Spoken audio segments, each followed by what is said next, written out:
Hello, welcome to Advisor. NCERT series में हम अब स्टार्ट कर रहे हैं class 8th and this is the chapter number 1, crop production and management. काफी डिटेल में इस चैप्टर को पढ़ेंगे, कई पार्ट्स में पढ़ेंगे, बट आई होप आपको समझ में आएगा। ओके, सो इस चैप्टर में हम पढ़ने वाले हैं क्रॉप किस तरीके से हम प्रोड्यूस करते हैं और उसको किस तरीके से हम मैनेज करते हैं उसको। ठीक है, तो आपने फार्मर्स को देखा होगा, उनके पास बहुत सारे टूल्स होते हैं, जैसे खुरपी हो गया, sickle, shawl, plough in the field. ठीक है, वो सारी चीजें होती है उनके पास। अब इन सारी टूल्स का काम क्या होता है, वो किस तरीके से सारे टूल्स का यूज करते हैं उसको समझेंगे। अब सबसे पहले हम स्टार्ट करते हैं क्लास 7th के सबसे पहले चैप्टर से। आपने पढ़ा, उस चैप्टर में पढ़ा था कि जितने भी लिविंग ऑर्गेनिज्म है उन सबको खाना चाहिए। ठीक है, अब हम खाना खुद से तो बना नहीं सकते। जैसे प्लांट्स है, वो अपना खाना खुद बना सकते हैं ना, plants can make their own food themselves. तो इसको किस तरीके का मोड कहते हैं? इसको हम कहते हैं ऑटोट्रॉफिक मोड ऑफ न्यूट्रिशन।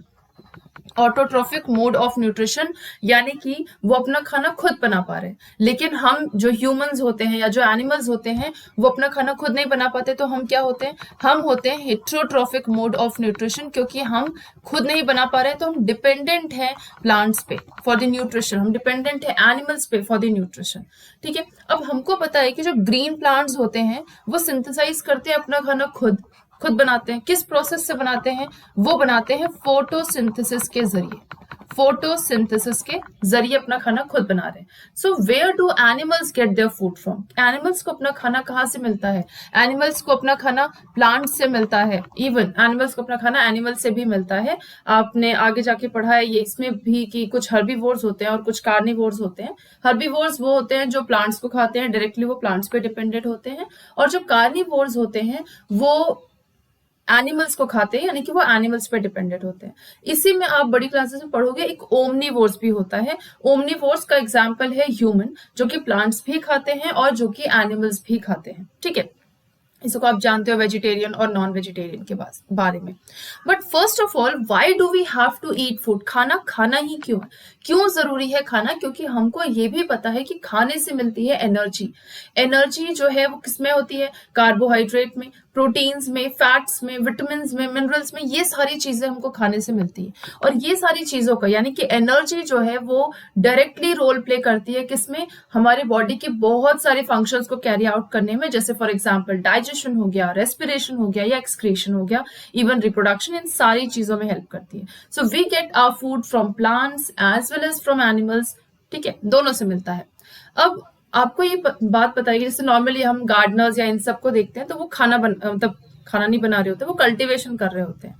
ठीक है, लेकिन इस दुनिया में इतने सारे लोग हैं, तो हम अपने गार्डन्स में तो डेफिनेटली सारी चीजों को उगा नहीं सकते। तो हमको हर चीज ना बहुत ही लार्ज स्केल पे करना होता है। हमको ये एनर्जी हर एक इंसान को एनर्जी चाहिए होती है। तो यानी कि हर एक इंसान को खाने की जरूरत है, क्रॉप की जरूरत है, जो भी चीजें हैं, सब्जियां हैं या फ्रूट्स हैं, सबको जरूरत है। तो हमको इसको बहुत ही लार्ज स्केल पे इस फूड का प्रोडक्शन करना होता है। ठीक है, so in order to provide food for large population हमको लगातार प्रोडक्शन करना है, उसका लगातार उसका मैनेजमेंट करना होता है, उसका डिस्ट्रीब्यूशन करना होता है। That is very necessary.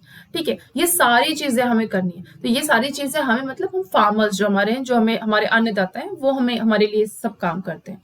अब एग्रीकल्चर प्रैक्टिसेस की बात करूं तो कैसे ये एग्रीकल्चर आया जिंदगी में? 10,000 BCE, बहुत टाइम पहले जो है, पहले जो लोग हुआ करते थे वो नोमैडिक होते थे, यानी घुमंतु होते थे। वो एक जगह से दूसरी जगह, किसके लिए? फूड के लिए या शेल्टर के लिए, एक जगह से दूसरी जगह वो रोम अराउंड करते थे। और उसमें वो कच्चे फ्रूट्स और कच्चे वेजिटेबल्स ये सब खाते थे। धीरे धीरे उन्होंने हंट करना शुरू किया। उनको हंट करके पता चला कि वो एनिमल्स को भी खा सकते हैं। उनके जो टीथ है वो भी पहले डिफरेंट हुआ करते थे, अब डिफरेंट है डेफिनेटली, क्योंकि हमारा जो डाइट है वो अब डिफरेंट हो गया है। सो दे कुड कल्टिवेट। बहुत टाइम बाद उनको पता चला कि वो जो भी वो सब्जियां हैं, जो भी फ्रूट्स हैं, उसको वो खुद कल्टिवेट भी कर सकते हैं। वो खुद राइस या व्हीट या जितने भी फूड क्रॉप्स है उनको उगा सकते हैं। तब से शुरू हुआ ये एग्रीकल्चर, तब जन्म हुआ है एग्रीकल्चर का। ठीक है, अब इसी एग्रीकल्चर में एक वर्ड हम यूज करते हैं, क्रॉप। क्रॉप का मतलब क्या होता है? क्रॉप का मतलब होता है, जैसे मान लीजिए कि आपके पास कोई 1 बिस्सा जमीन है और उसमें आपने पूरे में ना आपने गेहूं लगा दिया। ठीक है, तो हम कह सकते हैं कि वो पूरा का पूरा क्या है? व्हीट क्रॉप है। यानी when plants of the same kind are cultivated at one place on a large scale, एक ही जगह पे लार्ज स्केल पे अगर आपने कोई सेम तरीके का पौधा लगाया है तो उसको हम क्रॉप कह देते हैं, जैसे for example crop of wheat या क्रॉप ऑफ पैडी, इस तरीके से कहते हैं। ठीक है, यानी कि वो जो फील्ड है वो क्रॉप किस चीज का है, वो व्हीट का है या वो पैडी का है।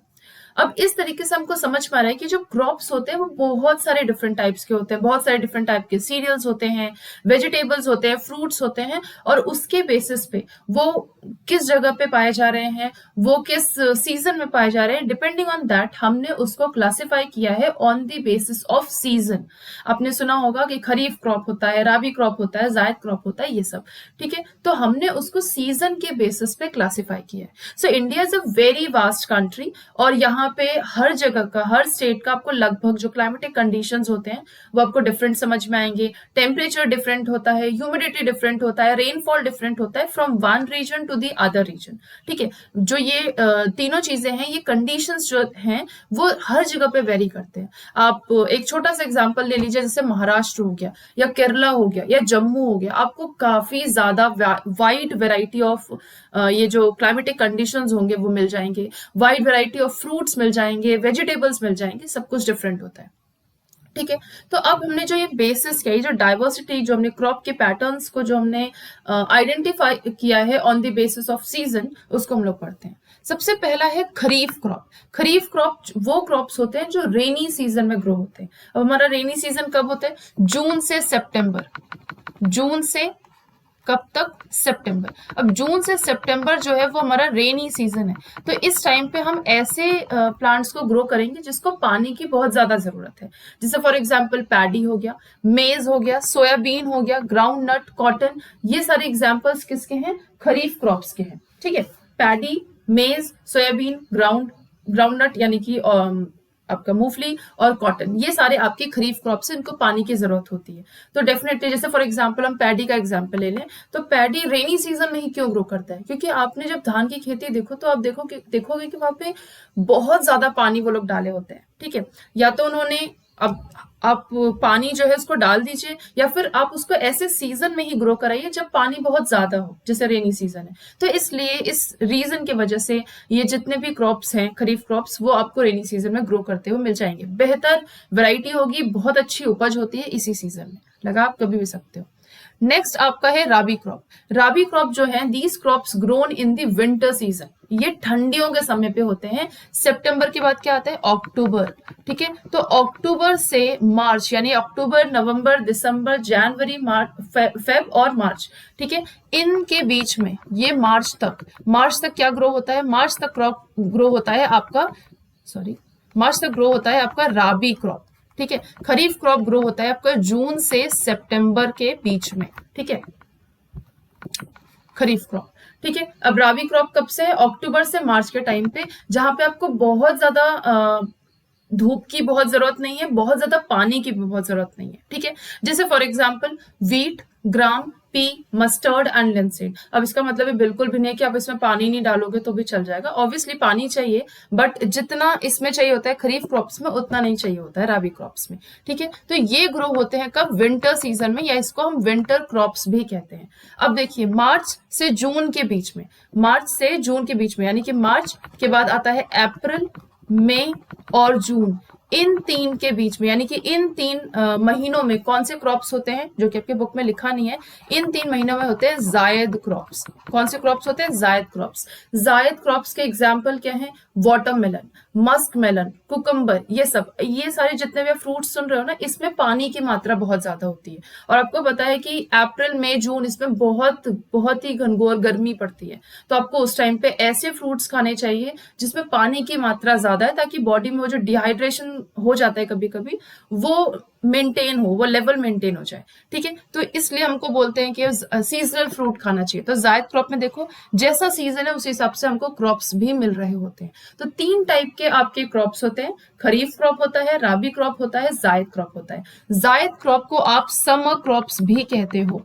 ओके, जायद क्रॉप को हम समर क्रॉप्स भी कहते हैं। राबी क्रॉप को हम विंटर क्रॉप्स भी कहते हैं, क्योंकि ये विंटर सीजन में होते हैं, अक्टूबर से मार्च के बीच में। खरीफ क्रॉप को हम रेनी क्रॉप्स कहते हैं, क्योंकि ये रेनी सीजन के टाइम पे होते हैं, जून से सितंबर के बीच में। एग्जाम्पल्स याद रखने चाहिए आपको, यहां से क्वेश्चंस आते हैं।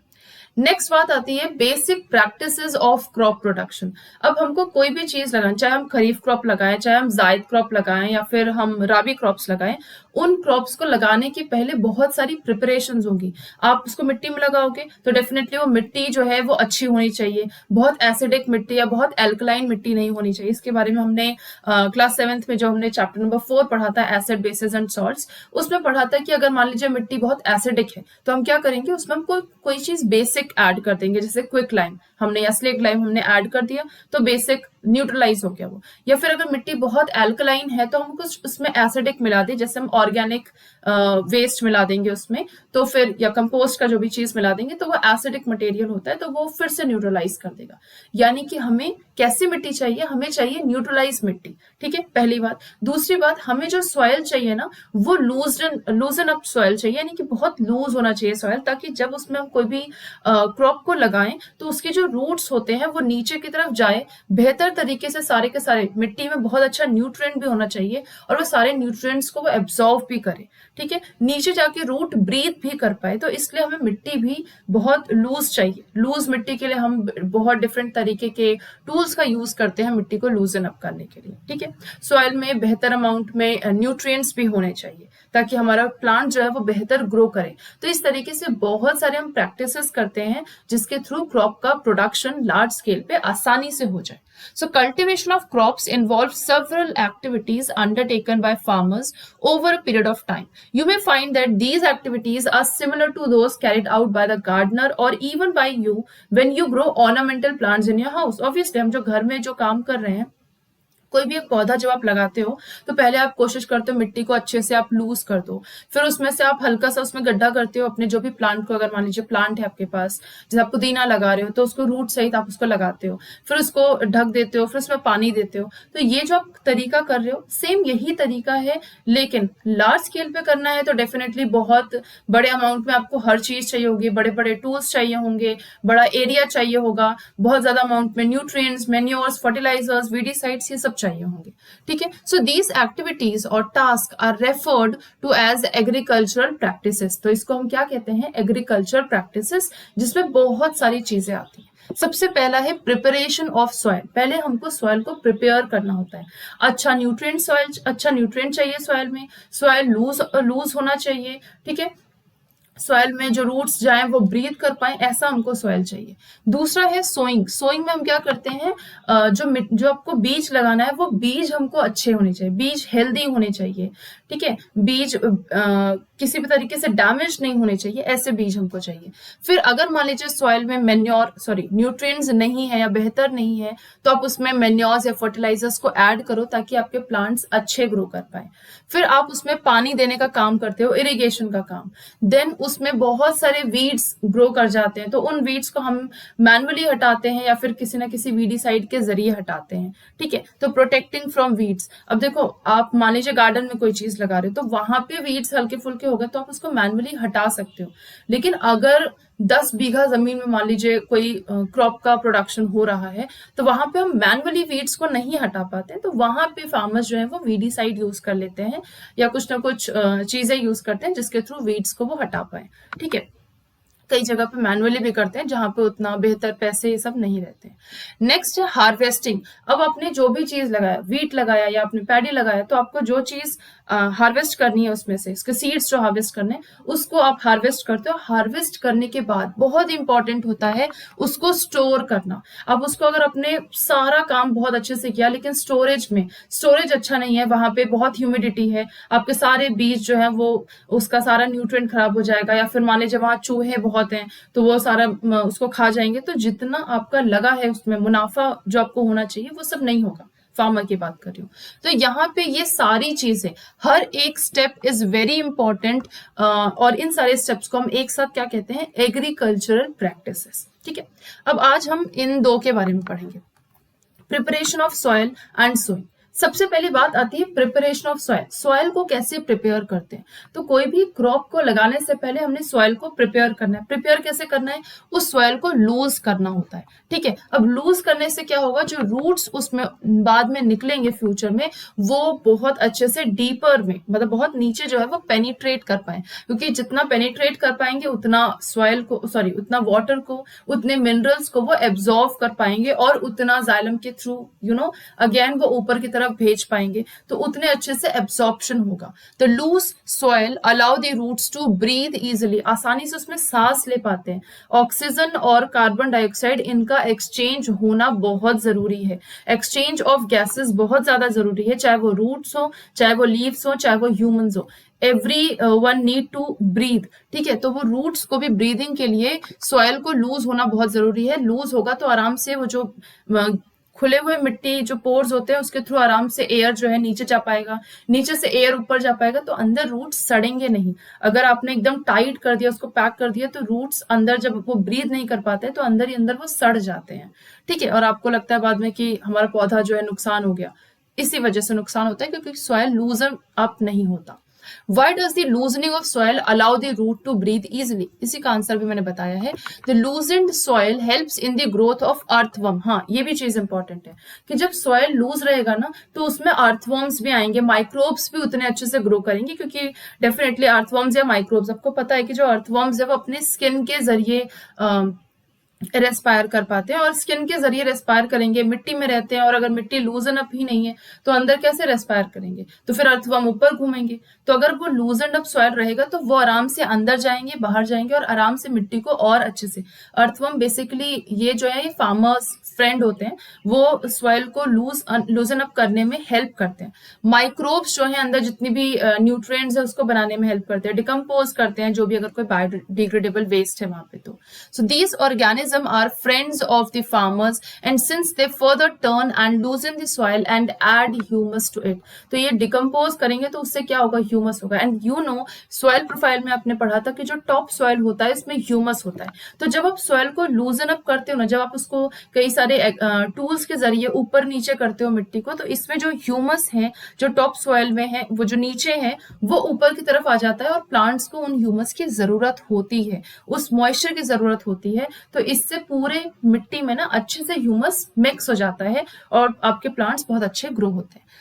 Okay, now you have learnt in previous classes that soil contains minerals, water, air and some living organism, and in addition dead plants and animals get decomposed by the soil organism। और इसको decompose कौन करते हैं?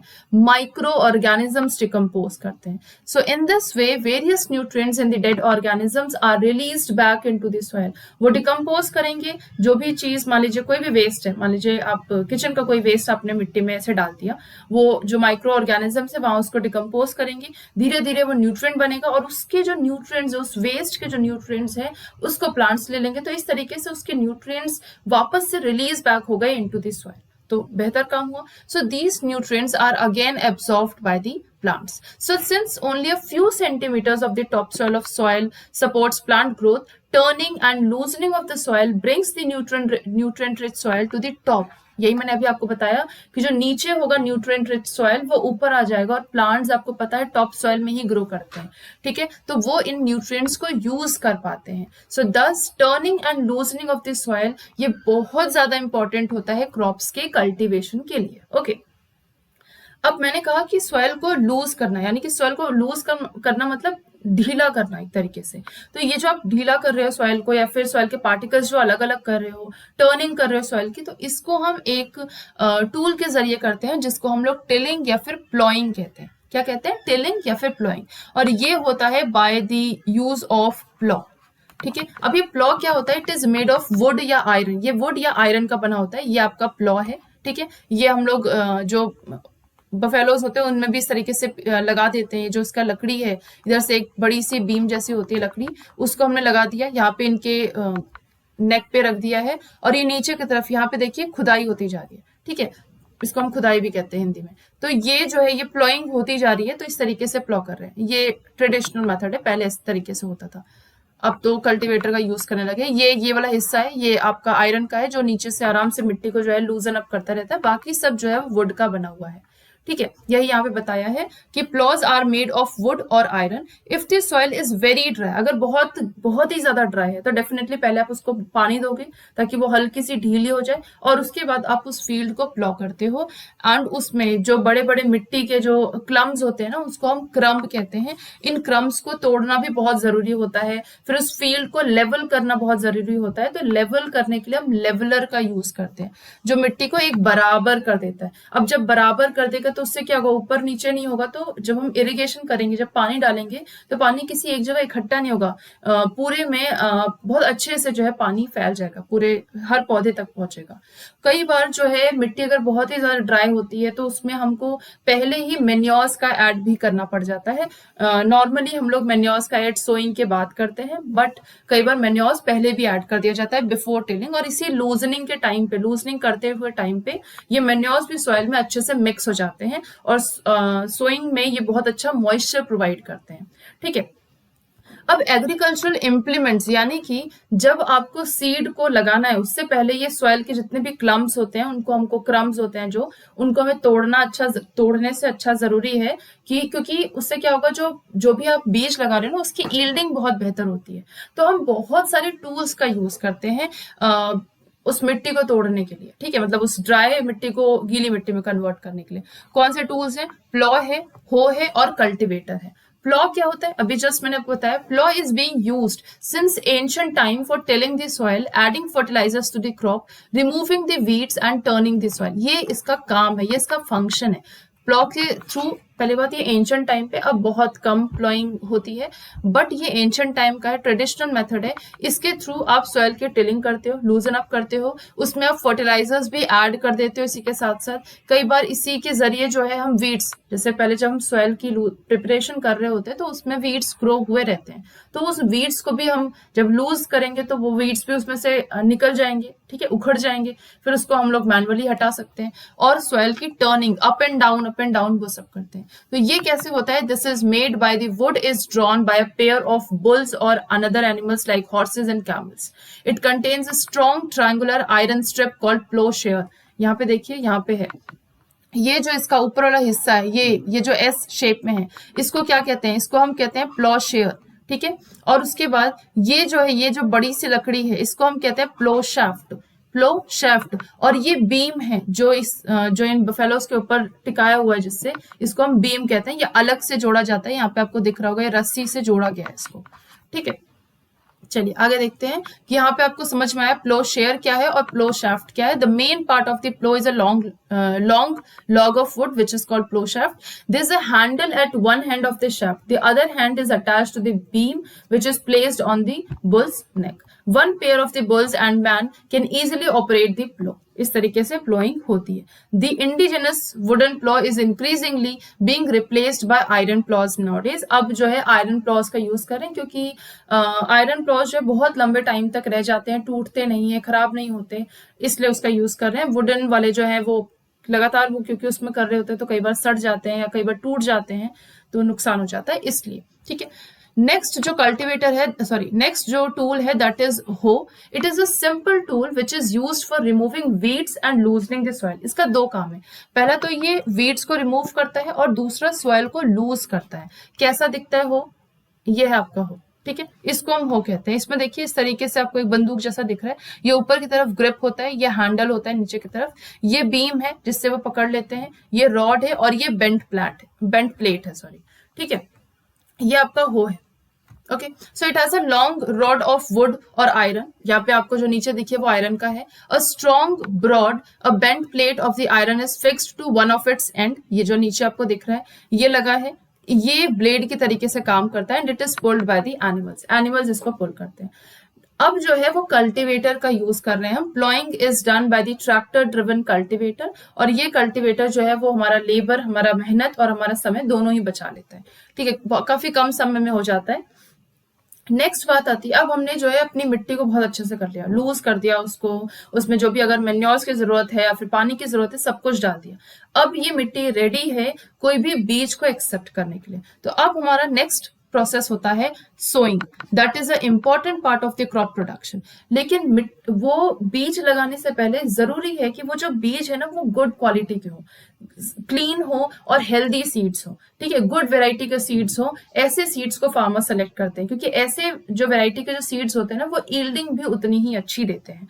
तो पहले हमें seeds का selection करना होता है। अब सीड्स का सिलेक्शन हम कैसे करते हैं, हम क्या करते हैं, एक बीकर है, मान लीजिए कोई बीकर ले लीजिए और उसको अपने आधा पानी, ये बीकर के आधा पानी अपने, आधा सिंपल उसमें साफ पानी, कुछ भी किसी भी तरीके का पानी, नॉर्मल वाटर आपको लेना है और उसमें जितने भी बीज आपको, जो भी आपको डालना है वो सारे बीज को आप इसमें डाल दीजिए, थोड़ी देर उसको अच्छे से मिक्स करके अच्छे से छोड़ दीजिए उसको, ठीक है। अब थोड़ी देर बाद आप देखोगे कुछ जो सीड्स होते हैं, मतलब मोस्ट ऑफ द सीड्स जो है वो नीचे ऐसे बैठ जाएंगे, लेकिन कुछ जो सीड्स होंगे वो ऊपर भी तैरेंगे। अब ये जो ऊपर वाले सीड्स होते हैं ना, ये डैमेज्ड सीड्स होते हैं क्योंकि ये अंदर ही अंदर कोई कीड़े या किसी ने खा लिया तो वो अंदर से हॉलो हो गए हैं, लाइटर हो जाएंगे तो ऊपर तैरने लगेंगे। तो ये तैरने वाले जो सीड्स होते हैं इनको हम रिजेक्ट कर देते हैं और जो नीचे वाले सीड्स हैं इनको हम लोग सेलेक्ट कर लेते हैं और इनका हम सोइंग करते हैं।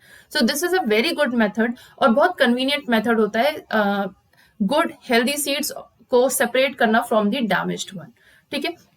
Before sowing, one of the important tasks is to know about the tools used for the sowing seeds. Sowing seed, मतलब seeds को लगाने के लिए भी बहुत सारे tools यूज करते हैं। सबसे पहला है ट्रेडिशनल टूल। इसमें क्या होता है, इसमें ना इस तरीके के फनल के फॉर्म में, ये जैसे यहाँ पे आगे प्लॉइंग हो रही है, पीछे ये फनल के फॉर्म में है और ये जैसे आप कोई भी मान लीजिए कोई लकड़ी जैसा है, नीचे वाला हिस्सा काफी शार्प होता है, कुछ इस तरीके का होता है, ठीक है। नीचे वाला हिस्सा शार्प होता है, अंदर ये हॉलो होता है, आपने ये ऊपर फनल लगा दिया है, ठीक है। अब हम क्या करते हैं, फनल में हम 2-3 सीड्स डाल देते हैं। इसको पहले हम क्या करेंगे, इस वाले हिस्से को हम पकड़ के ऊपर से जो है मिट्टी में, यहाँ नीचे मिट्टी में हमने इसको गाड़ दिया, ठीक है। अब जैसे हम इसमें 2-3 सीड्स डालेंगे, सबके सब सीड जो है यहाँ अंदर चले जाएंगे, यहाँ अंदर चले गए, इसको हटा लिया और इस मिट्टी को हमने ढक दिया। तो इस तरीके से क्या हुआ, फनल मेथड से आपको नीचे झुक झुक के बार बार जो है गड्ढा खोद के आपको नहीं करना है, ये इस तरीके से ये ट्रेडिशनल मेथड है जिसके थ्रू आप ये करते हो, ठीक है। So the seeds are filled into the funnel, pass down through 2 or 3 pipes having sharp ends, these ends pierce into the soil and place seeds there. इस तरीके से वो कर देते हैं, ये ट्रेडिशनल मेथड है, ठीक है। अब जो है हम सीड ड्रिल मेथड का भी यूज करते हैं, ये ट्रैक्टर्स में लगे हुए होते हैं और इससे फायदा ये होता है कि यूनिफॉर्मली जो है आपको सेम डेप्थ और सेम जो डिस्टेंस है वो कवर हो जाता है और उसमें हर एक में जो है आप गड्ढा कर देते हो और उसमें आप सीड्स जो है मैनुअली डाल देते हो। तो और उसके बाद मैनुअली डालने के बाद उसको ढक भी देते हो ताकि कोई बर्ड जो है वो आके उस सीड्स को खा ना जाए, ठीक है। तो ये सीड ड्रिलिंग के मेथड से भी आप अपना टाइम और अपना मेहनत दोनों बचा रहे हो, ठीक है। अब इससे क्या होगा, ये जो सीड ड्रिलिंग मेथड है इससे डिस्टेंस जो है वो एकदम सेम होता है। तो जब डिस्टेंस सेम होगा तो ओवर क्राउडिंग नहीं होती प्लांट्स की ओवर क्राउडिंग हो जाए तो क्या दिक्कत है।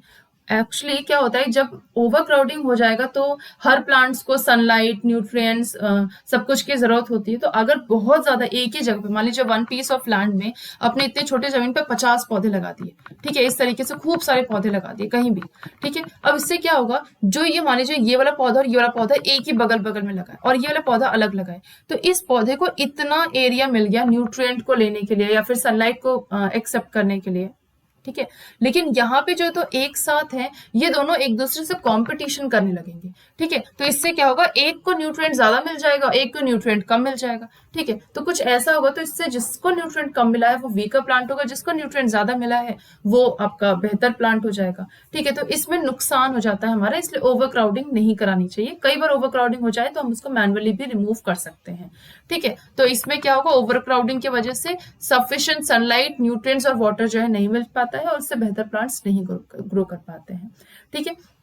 अब यहाँ बात होती है, अपने नर्सरी देखा होगा बहुत जगह पे, नर्सरी में क्या होता है, कई बार हम क्या करते हैं, बहुत सारे ऐसे सीड्स होते हैं, जैसे पैडी है फॉर एग्जांपल, उसको हमने नर्सरी में ग्रो करा लिया और ग्रो कराने के बाद जब उसमें से सीडलिंग्स निकल गए, जब उसमें हल्की हल्की 2-4 पत्तियां निकल गई, तो उसके बाद हम लोग उसको मैनुअली उसको ट्रांसप्लांट कर देते हैं डिफरेंट मतलब इक्वल डिस्टेंस पे, यूनिफॉर्मली डिस्टेंस पे हम उसको मैनुअली लगा देते हैं जिससे वो अच्छे से ग्रो करने लगता है, ठीक है। तो इस तरीके से नर्सरी में अब तो बहुत सारे फ्रूट्स, बहुत सारे वेजिटेबल्स ग्रो होते हैं और उसको आप वहां से लाके अपने घर में लगा सकते हैं या अपने गार्डन में लगा सकते हैं, ये सब भी हो रहा है, ठीक है।